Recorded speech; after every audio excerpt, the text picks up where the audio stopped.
क्या इस देश में एक खामोश तख्ता पलट की तैयारी हो चुकी है?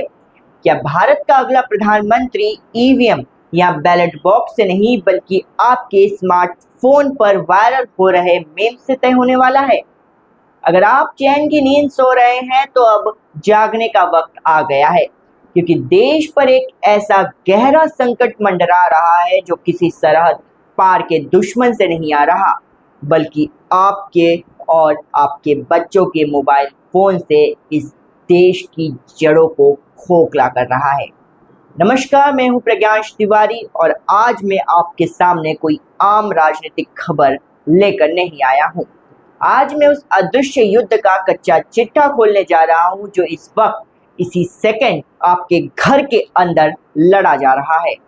पिछले कुछ हफ्तों से इंटरनेट के हर कोने में, हर सोशल मीडिया प्लेटफॉर्म्स पर आपने एक नाम जरूर सुना होगा, कॉकरोच जनता पार्टी।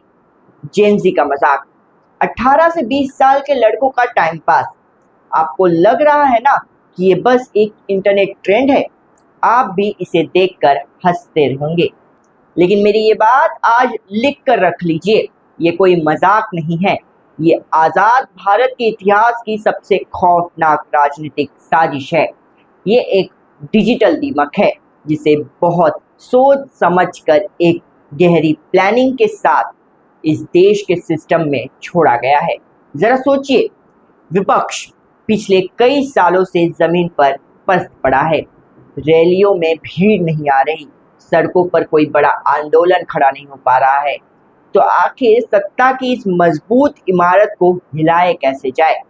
कैसे इस देश में वो सत्ता परिवर्तन लाया जाए जो हाल ही में हमने पड़ोसी देश नेपाल में देखा? जब विपक्ष को जमीन पर हार मिली तो उसने युद्ध का मैदान ही बदल दिया।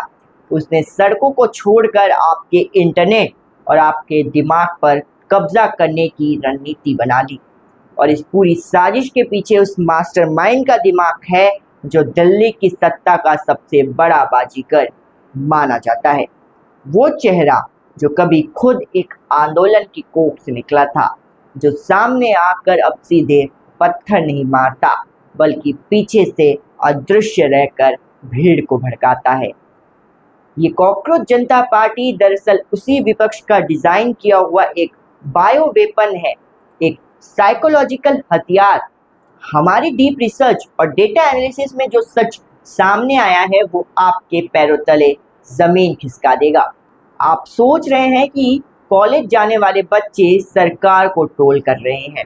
नहीं, उन बच्चों के दिमाग को हाईजैक कर लिया गया है।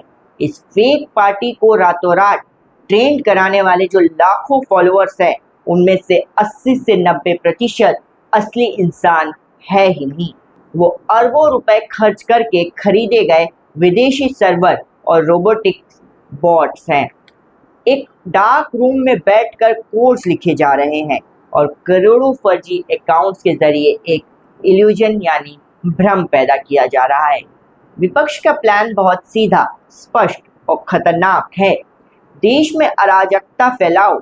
वो चाहते हैं कि आज का युवा इस सिस्टम से नफरत करने लगे। पुलिस, अदालत, सरकार, एजेंसियां, हर चीज को एक मीम बना दिया जाए, एक मजाक बना दिया जाए। जब देश का युवा अपने ही देश के लोकतंत्र पर हंसने लगेगा, जब वो हर नेता को कॉकरोच समझने लगेगा, तब अचानक से एक वैक्यूम पैदा होगा। सिस्टम के प्रति अविश्वास का एक भयानक खालीपन, और उसी खालीपन का फायदा उठाकर रातों रात सड़कों पर आग लगाई जाएगी। नेपाल में बिल्कुल यही हुआ था। वहाँ भी पहले सोशल मीडिया पर मीम्स बने थे, वहाँ भी पहले सिस्टम का मजाक उड़ाया गया था, और जब तक वहाँ की सरकार को समझ आता कि ये असली खेल क्या है, पूरी की पूरी सत्ता पलट चुकी थी। आज हमारा भारत उसी बारूद की ढेर पर बैठा है। विपक्ष को पता है कि वो आमने सामने की लड़ाई नहीं जीत सकता, इसलिए वो देश के युवाओं के बीच मनोवैज्ञानिक युद्ध लड़ रहे हैं। वो देश को एक डिजिटल गृह युद्ध की तरफ ढकेल रहे हैं। इसलिए अगली बार जब आपकी स्क्रीन पर ये कॉकरोच रेंगता हुआ आए तो इसे सिर्फ एक मजाक समझकर लाइक या शेयर मत कीजिएगा। याद रखिएगा, आपके हर एक लाइक, हर एक शेयर के साथ आप इस देश को बर्बादी की तरफ धकेलने वाले शातिर विपक्ष के टूल किट का हिस्सा बन रहे हैं।